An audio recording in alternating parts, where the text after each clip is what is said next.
Gentlemen, this will be the next installment in Lunch with Emberado. I decided to do something a little different today.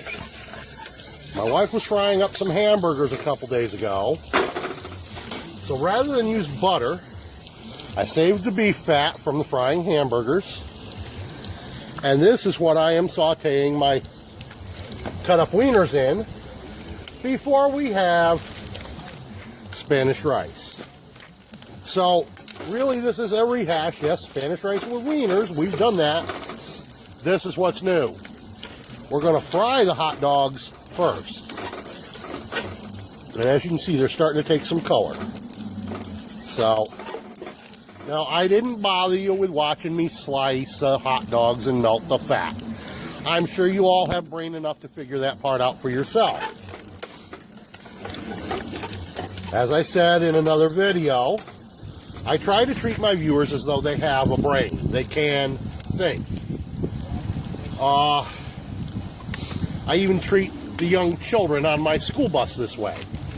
And yes, you notice my stove is not in the truck today.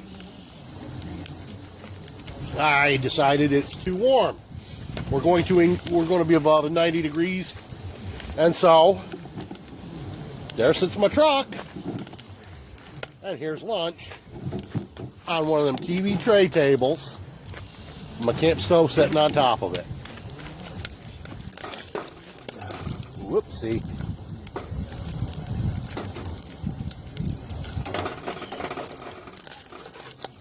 That one wanted to be froggy and jump out. Talk about out of the frying pan and into the fire.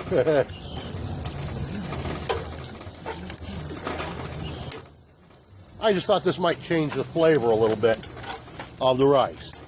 And I'll get back to you when we get a little closer.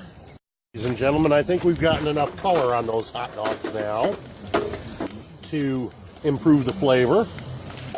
Now here comes our 2 cups of water. And our Knorr Spanish rice. There we go. Give it a little bit of a stir.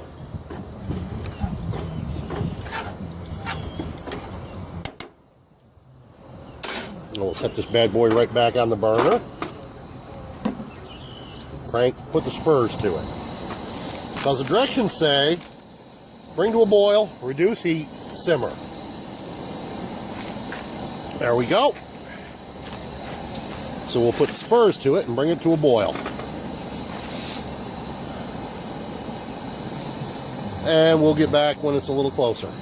Ladies and gentlemen, that is what they mean by a full rolling boil.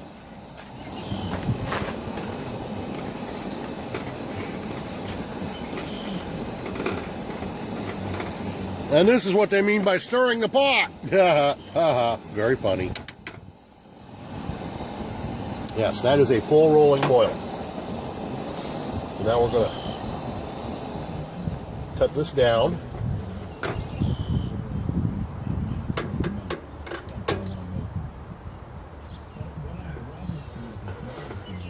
To a simmer. We'll clamp the lid on it and get back in about 20 minutes. Well, ladies and gentlemen, that's 20 minutes. Oh, wait a minute, I forgot to zoom this back out. Hang on a second, I'll zoom you back out. There we go. How do you like that? Oh, and that's 20 minutes and it's ready to eat. Look at that. I really think browning them wieners first is going to help with the flavor. We'll find out in a few minutes. I'll get back to you. Well, welcome back.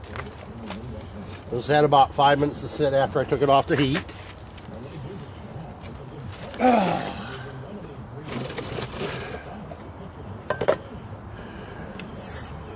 Yeah, I gave it a quick stir before I took it off the heat. And wow. Let it sit for 5 minutes. That's looking good. Well, let's see if sauteing them wieners helped. And thank you very much.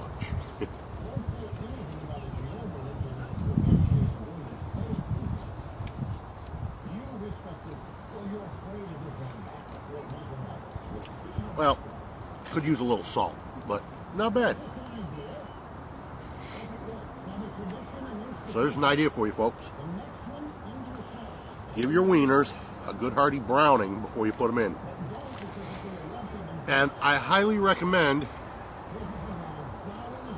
you see, the whole point of putting margarine or butter into this recipe is to put a little fat into it. Well, you can use any kind of fat, as I've just proved. I used the grease from hamburger being fried. You could use coconut oil. You could use bacon fat, which I've done that too. Yes, I didn't tell y'all, but some of those videos, I actually used bacon fat in place of margarine or butter. Yum. So why would a dish like this call for some fat added to it? Well, one, it helps the rice from being sticky. Two, I've said this before on other videos. A diet devoid of fat is a starvation diet. You could go out into the wilderness and have 3 rabbits 3 times a day to eat, so you got a full belly, 3 meals a day, and you will starve to death. Why? You've had a full belly 3 times a day. It's all been rabbit meat. Why would you be starving to death after 3 or 4 months of that kind of a diet? Because rabbit have no fat on their carcass when you go to eating them. None. Zero. And so your body will cannibalize itself to get what it needs. As a retired nurse, I'm telling you, eating extremely lean meat and not replacing some of the displaced fat into your diet. Now, if you look like me, it's not going to hurt you that much to go on an all rabbit diet. You lose 50 pounds and you're going to look decent if you're cautious. But buyer beware. People have overdone it and killed themselves. So take a simple piece of information that I'm offering you. Don't go on an absolutely fat-free diet unless you are under doctor's supervision. If you're in the wilderness and it's a survival situation, yeah, you fill your belly with what you can get your hands on. But make a point of looking for something that has fat on it, like raccoon, beaver. Both have a great amount of fat on their bodies. And I'll be honest with you, I've never had any wild game dish more tasty than beaver tail stew. Because you need to remember something. Flavor is carried in fat better than any other substance. Tom Plants. That's a quote from a TV show. I want to see how smart my audience is. So I'm not going to tell you from what TV show that quote comes from, but I'm going to repeat the quote for you. Tom Plants. And then the character starts sneezing. See if any of my viewers are smart enough and old enough to recognize the show from which it comes. I will, in approximately 1 to 2 weeks, or when somebody gets the right answer, make another vid and reveal the correct answer. If you wish to play, put your answer down here in the comments. No, there's no prize. This is just to see how smart my audience is. And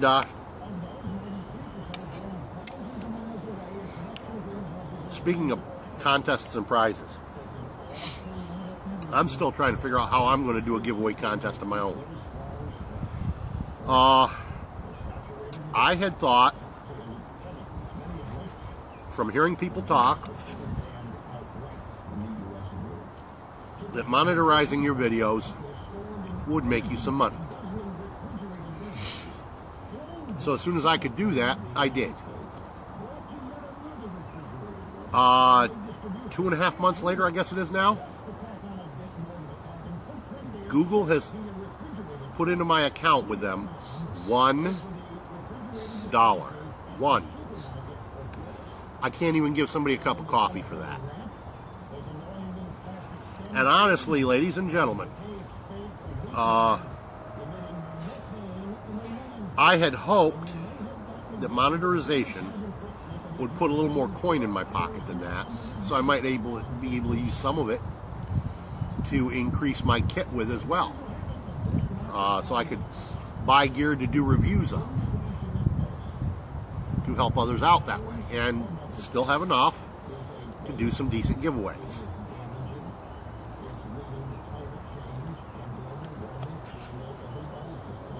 I mean, I'm not making any money on my blacksmithing right now because I don't have my smithy up. I was set up on a 1/4 acre of land that had belonged to a great uncle of mine until a neighbor complained and complained and complained.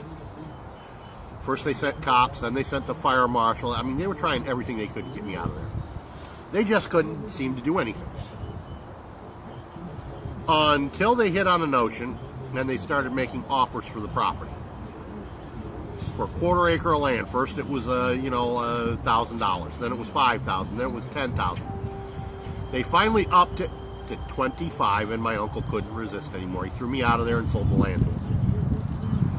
I'm still trying to find a new place to set up my smithy.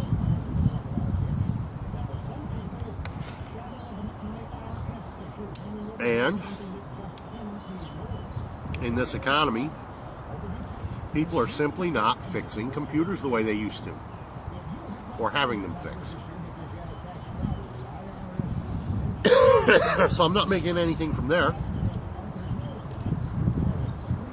I'm retired from nursing because of back problems. Leaves me with just one source of income at the moment: school buses.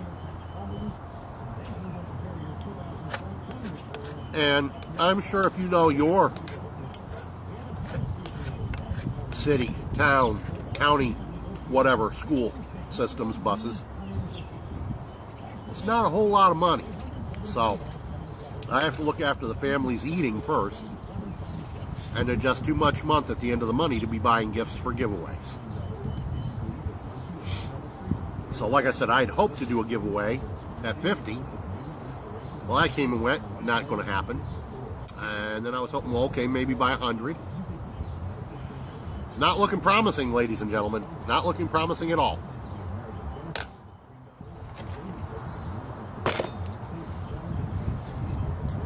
So, now I'm looking towards maybe 200 or 250. And see what happens there.